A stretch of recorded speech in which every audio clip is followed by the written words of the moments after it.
Olá, bom dia. Neste domingo, o Poder e Negócios começa falando de tecnologia, futuro e também de estratégia. O nosso convidado, professor, cientista e, por que não dizer, agitador cultural também, Silvio Meira, aqui com a gente na TV Guararapes. Silvio, professor, muito obrigado por aceitar esse convite hoje. É um grande prazer estar aqui, é um grande prazer conversar sobre agitação, sobre tecnologia, sobre estratégia. E ele está aqui hoje também porque a gente está apresentando o novo livro, né, do professor Silvio Meira, intitulado O que é Estratégia. Mas como já o prefácio do Chico Saboia, do Cláudio Marinho já coloca, o leitor, né, Silvio, ele é convidado para uma nova definição assim, do que é estratégia dentro do contexto de cada um. Como é que o senhor traz esse conceito de estratégia nesse livro?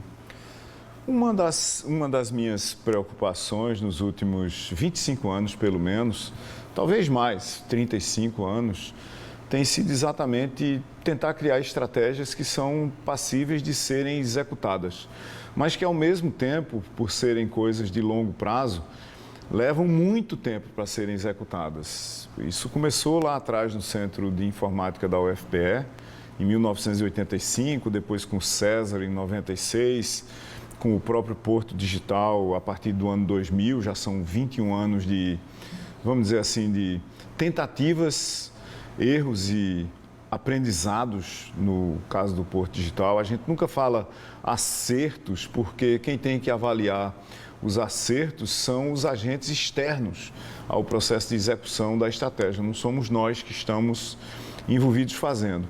E uma pergunta recorrente era: o que é estratégia? Qual é a estratégia de vocês? E com o tempo eu fui descobrindo que estratégia não é uma lista de coisas a fazer, não é uma lista de metas e objetivos a atingir. Estratégia, e eu digo na primeira frase do livro, você leu, estratégia é o processo de transformação de aspirações em capacidades. Aspirações são aquelas coisas que a gente quer ter, quer ser, quer fazer, vale do ponto de vista pessoal também. E capacidades são as competências, o que é que eu sei, as habilidades, o que é que eu sei fazer em função das minhas competências, e os recursos. O que eu tenho nas mãos para tentar realizar as minhas aspirações usando minhas competências e habilidades. E esse processo é um processo contínuo. Não é uma coisa assim que a gente faz uma estratégia e diz, bom, então agora vamos executar a nossa estratégia. E eu saio no livro, basicamente, definindo esse contexto onde as estratégias são executadas, quais são os impactos de uma estratégia sendo executada, né? Porque se você se imagina, como é o caso dos negócios, que é um dos alvos aqui do nosso programa e da nossa conversa, quando você declara uma estratégia, um processo de transformação de aspirações em capacidades, você há de esperar que a competição entenda o que você disse que vai fazer, mesmo que você não diga, e comece a reagir. E o contexto muda o tempo todo. Então, a gente está acostumado nos negócios, por exemplo, a ver as empresas declararem suas estratégias quando as declaram. Na vasta maioria das vezes, é só uma lista de aspirações, e esperar que ninguém faça nada. Eu vou começar a fazer minha estratégia e ninguém vai reagir. E no livro eu trato dessa coisa nesse modelo, vamos dizer, ecossistêmico, integrado, onde você não faz sua estratégia sozinho, você não declara sozinho, não executa sozinho, e mesmo a sua estratégia dentro do seu negócio, ela afeta e é afetada pela percepção das pessoas dentro do negócio sobre o que o negócio está tentando fazer e como é que isso as afeta como pessoas e como é que elas contribuem e, eventualmente, atrapalham a execução da estratégia. E no livro você fala exatamente isso, assim, num dos tópicos, são 21 tópicos, né, que o livro vai tratando e levando o leitor naquele caminho, num diálogo até meio que de programação ali, né, para quem entende um pouco, vai traçando esse caminho. O senhor fala muito das pessoas, né? As pessoas como parte desse ecossistema que não podem ser tratadas como só corpos, né? Como mentes, mas como parte integrante desse ecossistema e que faz parte também das aspirações para se chegar nessa estratégia. O maior problema das empresas, todas, em todo o mundo, se a gente quiser focar onde é que as empresas deveriam agir principalmente, para ter mais coerência, para ter mais consistência, para ter mais resultados, para ter melhores resultados, são as pessoas. Empresas são abstrações, eu digo isso no livro, de cara. Empresas são abstrações. Uma empresa é, na realidade, uma rede de pessoas. E eu não digo isso no livro, mas aqui para nós, se você for olhar globalmente, só 13% dos trabalhadores estão verdadeiramente engajados com as estratégias, com os objetivos, com as metas dos seus negócios. Os outros 87% estão ali por causa de um grande número de outras razões e podem ser engajados, podem vir a se convencer que o propósito do negócio é também o propósito das suas vidas pessoais. A gente está acostumado a, quando a gente pensa em qualquer coisa, a gente já saber a priori qual é a quantidade de energia que a gente tem que botar para aquilo acontecer, né? Se eu sou um aluno do ensino médio, por exemplo, eu resolvo que eu quero ir para determinada área do conhecimento na universidade e, em particular, para uma certa faculdade dentro daquela área de conhecimento, eu sei quanto é que eu preciso estudar, pelo menos assim, relativamente. Eu vou lá no Enem e digo, olha, a nota de corte é 750. Se a nota de corte é 750 e ela é definida basicamente pela nota em exatas, eu vou ter que dar uma ralada monumental para fazer isso. Do ponto de vista das pessoas com os negócios, é a mesma coisa. E o que os negócios se acostumaram a fazer? Sentam um conjunto de pessoas do topo do negócio e desenha o que seria uma estratégia. Na vasta maioria dos casos, é só uma lista de aspirações. Aí convence as pessoas, ou tenta convencer as pessoas, usando todo tipo de mecanismo que você imaginar, de autoajuda, endomarketing, de que é aquilo ali que as pessoas têm que fazer. Aí aparece uma frase que Peter Drucker nunca disse, mas dizem que é dele, que é a cultura come a estratégia no café da manhã. Não é verdade. Ele não disse essa frase e isso não acontece. O que acontece é que quando você tenta convencer as pessoas que elas têm que fazer alguma coisa, mas elas não acreditam naquilo, elas mudam o que você diz e continuam executando o que dá certo.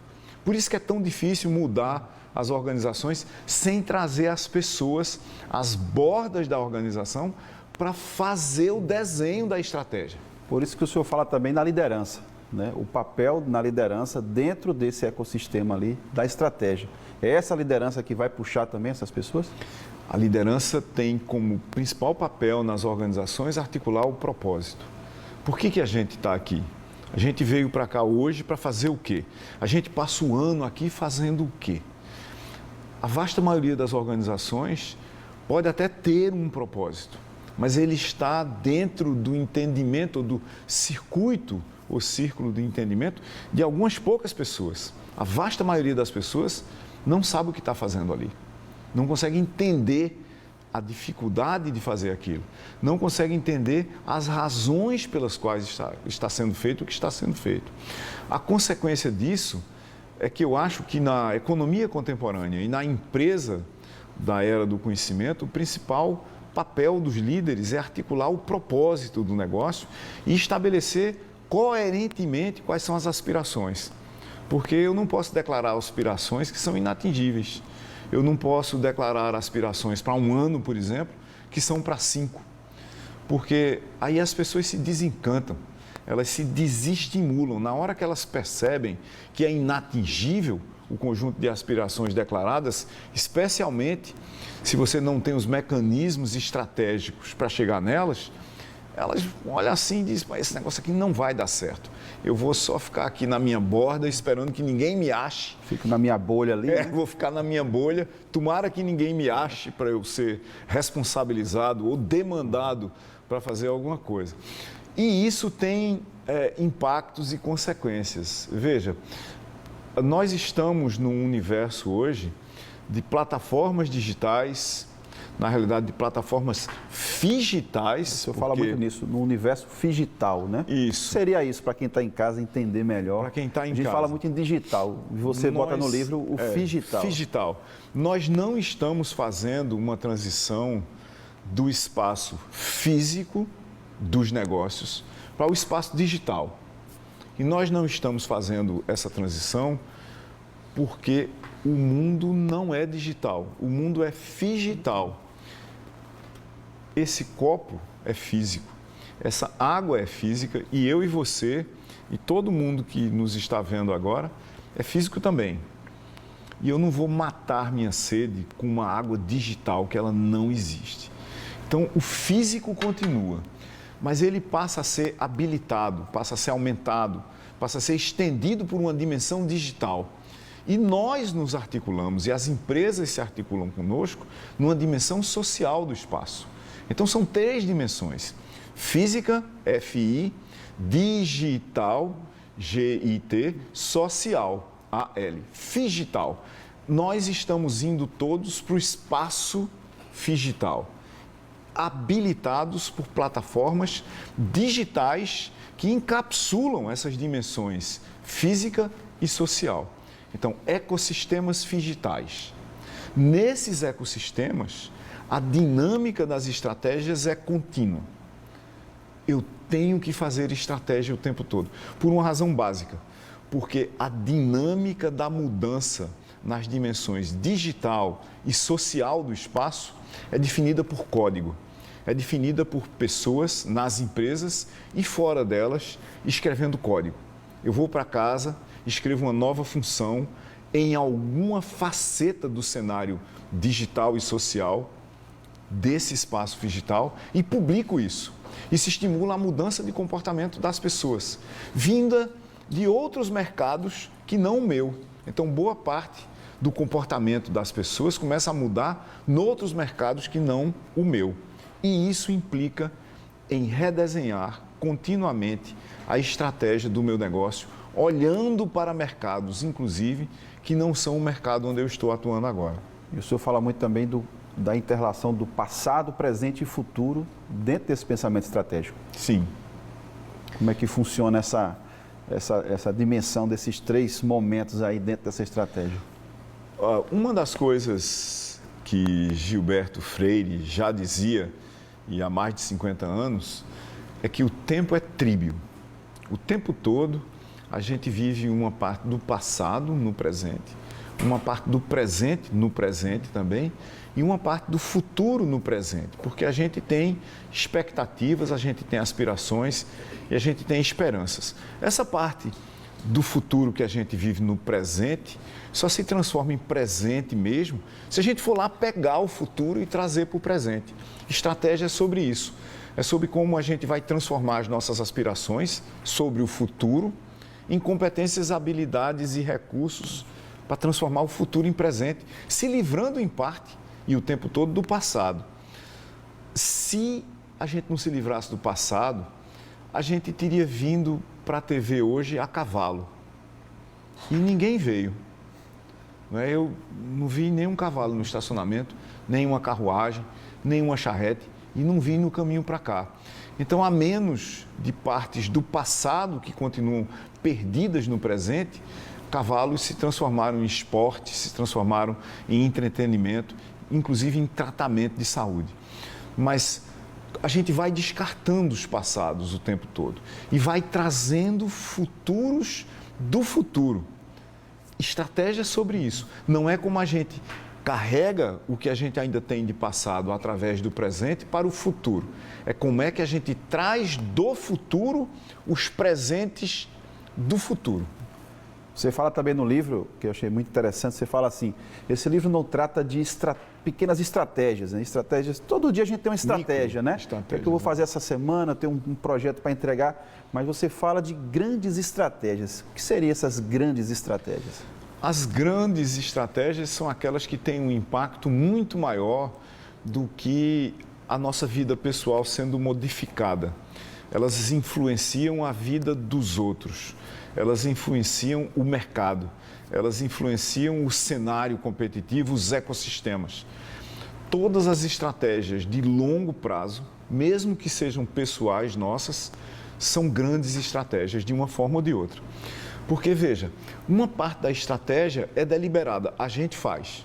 Outra parte da estratégia, de uma certa forma, a gente pode induzir, a gente pode querer que os outros façam.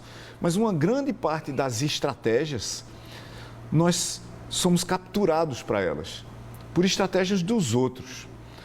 Se você pensar, por exemplo, tem coisas que é possível fazer em certos países que não é possível fazer em outros. Isso por causa do nível cultural médio da população, por causa do nível educacional médio da população, por causa, vamos dizer assim, da capacidade de absorver novidades. Infraestrutura, de tecnologia. Por causa de infraestrutura, de tecnologia e assim por diante. Então, quando a gente pensa em fazer coisas que têm um certo impacto, mesmo que seja na nossa vida pessoal, nós estamos falando de grandes estratégias que vão, de uma certa forma, modificar o mundo ao nosso redor. Porque nós vamos ser modificados e vamos modificar outras pessoas. Quando a gente fala, por exemplo, num porto digital, essa é uma grande estratégia. Ela tem pulsos de desenvolvimento da estratégia de 25 anos. A primeira fase do Porto Digital, da estratégia do Porto Digital, ela começa a se encerrar agora nessa meia década. É de 2000 até 2025. Por que tem que ser assim? Tem que ser assim porque para você mudar verdadeiramente o mundo, um contexto, um sistema, uma cidade do tamanho do Recife e com a densidade histórica que ela tem, você tem que pensar no longo prazo, porque as pessoas não mudam de uma hora para outra. Se eu me convenci, por exemplo... Não é fácil mudar do dia para a noite. Se eu me convenci que o meu negócio deve atender um certo conjunto de demandas das pessoas, e se eu vejo que aquelas pessoas estão ali agora, é muito difícil alguém me convencer que daqui a 10 anos essas pessoas não estarão mais lá. Digital e social estão fazendo isso no espaço digital. Nunca a gente teve um conjunto de mudanças tão dramático, tão rápido e tão profundo na sociedade global, na economia global, como a gente está tendo agora, nos últimos 25 anos. Mas a boa notícia é que as mudanças dos próximos 25 anos serão ainda mais profundas, dramáticas e radicais. E quem não se preparar para essas, do ponto de vista pessoal, nas profissões, nas carreiras, do ponto de vista dos negócios, no entendimento dos mercados, das perspectivas, oportunidades e problemas, não vai participar desses ecossistemas que estão vindo do futuro. Daí a necessidade de grandes estratégias. Mudam muita coisa, têm um impacto temporal muito longo e redefinem a vida e os negócios de muita gente.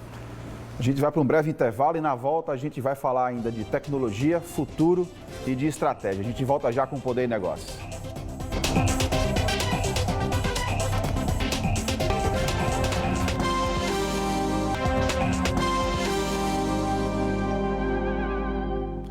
Estamos de volta com o Poder e Negócios desse domingo, trazendo aqui nos nossos estúdios o professor cientista Silvio Meira. Batemos um papo aqui no primeiro bloco, tecnologia, estratégia, futuro. E estávamos falando, no finalzinho do último bloco, sobre o Porto Digital, que dentro do livro seria inserido aí nesse ecossistema, E a gente está aqui no Porto Digital agora, A gente viu a expansão, E qual é o futuro desse ecossistema que foi montado dentro dessa estratégia para o Recife?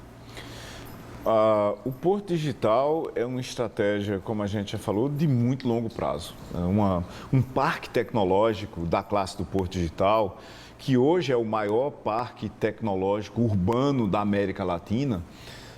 Um parque desses, um polo de inovação, o nome formal é um sistema local de inovação como o Porto Digital, quando a gente olha do ponto de vista científico para estudar, ele se torna sustentável do ponto de vista político, econômico, social, no lugar onde ele existe, alguma coisa entre 20 e 50 anos. No Brasil, que como Tom Jobim já dizia, não é um país para principiantes, a tendência é que leve 50 anos para se tornar sustentável. Se você olhar, por exemplo, o ecossistema de negócios de transporte aéreo, de aviação, de mobilidade aérea de São José dos Campos, levou 50 anos da formação da primeira turma do ITA para a oferta pública inicial de ações da Embraer na Bolsa de São Paulo. 50 anos exatamente. 1950, 2000. Eu acho que o Porto Digital vai levar menos tempo para se tornar sustentável, mas não menos tempo do que 35, 40 anos. É uma mudança dramática na malha econômica da cidade, no entendimento da performance das pessoas. Você tem que sair de indústria, que era o passado do Recife, comércio, que é o presente, que eu espero que continue, para a economia do conhecimento. A economia do conhecimento é onde o Porto Digital está. O Porto Digital hoje já é 5,5%, dados ainda de 2020 e não de 2021, não temos ainda os dados finais. O Porto Digital já é 5,5% do PIB do Recife. Emprega 13.500 pessoas, tem 350 empresas, 800 empreendedores. Isso foi conseguido em 20 anos. O Porto Digital começa em 2000. O que a gente pode esperar para, por exemplo, mais 20 anos? Eu acho que a gente pode esperar 50 mil pessoas trabalhando em tecnologia no Porto Digital. A gente pode esperar alguma coisa como 15% do PIB do Recife. A gente pode esperar 250 mil pessoas impactadas pelo que se faz no Porto Digital. O trabalho global médio, isso é difícil da gente qualificar por lugar, mas global médio, engenharia de software, que é a principal coisa que a gente faz no Porto Digital, que é escrever código, ele tem o efeito colateral de criar entre 3 a 7 postos de trabalho. Se a gente for para a média de novo, para 5 postos de trabalho criados para cada posto de trabalho criado no Porto Digital, nós imaginamos que seja possível afetar ou criar 250 mil postos de trabalho adicionais no Recife, com 50 mil pessoas trabalhando no Porto Digital. Mas para isso a gente precisa de gente que saiba codificar, de designers, de gente que entenda de contratos. Inclusive, está sobrando vaga de trabalho, né? Alguns setores aqui no Porto Digital estão tentando captar gente, né? O Porto Digital tem um problema histórico de falta de gente. Mas isso é o mundo inteiro. Para lhe dar uma ideia, a gente tem um aumento do déficit anual de coders, de programadores no Brasil, de 50 mil pessoas. O Brasil tem uma demanda por 80 mil e forma 30 mil. No Porto Digital, nós acabamos de lançar agora, a Prefeitura do Recife, o maior programa de formação que o Recife já teve. Dobra o número de vagas em tecnologia na cidade. É o programa Embarque Digital, um programa da Prefeitura da cidade do Recife com o Porto Digital. Mas nós temos, depois nós entramos o ano de 2021 com 3.500 vagas em aberto. Depois de um problema monumental de formação de capital humano, do ponto de vista de complexidade, de velocidade, da adaptação das pessoas às demandas do Porto Digital, que foi feito durante 2021, nós terminamos o ano com 1.500 vagas em aberto, sem ter quem preencha numa cidade que tem quase 20% de desemprego. Então, as pessoas precisam prestar atenção no fato de que há carreiras em tecnologia que demandam gente que não existe no mercado. Isso tem uma consequência que eu acho que Recife já entendeu, entre muitas outras cidades no Brasil. Informática hoje, na Universidade Federal, que é a mais demandada, tem a segunda maior nota de corte de todas as áreas. É só abaixo de medicina. Isso tem consequências por todo o ecossistema de formação, que cada vez mais gente, mais escolas oferecem cursos na área de informática e cada vez mais gente procura esses cursos. E não só nas universidades. Nós temos escolas técnicas, como a Porto Digital, que fica lá no centro do Porto Digital mesmo, e a César também, né? O próprio César, que formam coders no ensino médio. No caso do César, é o César junto com a Cícero Dias e com a Escola Técnica Porto Digital. A gente já vê algumas escolas também já levando programação, robótica, desde os primeiros anos da escola, introduzindo isso, né, para esses estudantes, porque o mercado futuro já está batendo a porta, vamos dizer assim. É o caso de todas as escolas da Prefeitura da cidade do Recife, que já tem laboratórios de robótica, familiarização das pessoas, desde muito jovens, com a ideia de que há coisas lá fora que você pode programar, e isso não é um mistério. Programar é a mesma coisa que andar, não é mais difícil do que escrever uma redação do Enem. Veja, escrever uma redação do Enem é muito mais complicado do que escrever um programa de computador. As pessoas precisam se ligar nessa ideia de que programar não é um bicho de 7 cabeças. Para muita gente é uma coisa muito distante ainda. Mas não é. É muito mais fácil. Sabe aquela poesia básica que a gente escreve nos primeiros anos do ensino fundamental? O gato, não é? Aquela poesia básica é mais complexa do que você escrever um programa de computador. O que as pessoas precisam é, pura e simplesmente, perder o medo. É chegar perto, tentar entender o que é. É uma linguagem a mais. É como se fosse uma língua estrangeira, muito limitada, muito menos sofisticada do que português, por exemplo, só que mais precisa. Porque a máquina que tem que entender para executar não tem nenhuma inteligência. A gente tem que dizer exatamente os comandos. Faça isso. Depois teste isso. Depois, se o teste for positivo, faça aquilo. Se for negativo, faça essa outra coisa aqui. É muito simples. E a gente precisa de muita gente para fazer isso. O futuro, em boa parte das cidades, vai ser definido pela porcentagem de pessoas nas cidades que sabe programar. Recife tem hoje, ou Recife é hoje, dizendo melhor, a cidade com o maior número de estudantes de computação per capita no Brasil inteiro. Já estamos em primeiro lugar, mas precisamos de muito mais gente. E isso é oportunidade de trabalho, de renda, de carreira, de criação de novos negócios de classe mundial a partir do Recife. Tá certo. A gente agradece aqui, o nosso tempo está acabando no Poder e Negócios, e o Silvio Meira fazer um convite, né, Silvio? Porque o livro, para quem acompanhou a gente, ele não é feito só pelo Silvio, mas também tem um convite para as pessoas também alimentarem esse livro que está na versão 0.1, não é isso? O livro foi escrito para ser lido e para ser refeito por cada um na leitura, para si próprio, no seu contexto, no contexto do seu negócio, porque ele é só um código de partida. Cada um, para fazer uma estratégia, tem que criar seu próprio código, que é a sua estratégia. Tá certo. Silvio, muito obrigado aqui pela presença, por essas dicas, por essa aula, na verdade, né, de futuro, tecnologia, estratégia aqui no Poder e Negócios. Grande prazer. Até a próxima. Muito obrigado. Um bom domingo para você. A gente se vê no próximo final de semana, próximo domingo, com mais um Poder e Negócios aqui na TV Guararapes. Um grande abraço e até lá.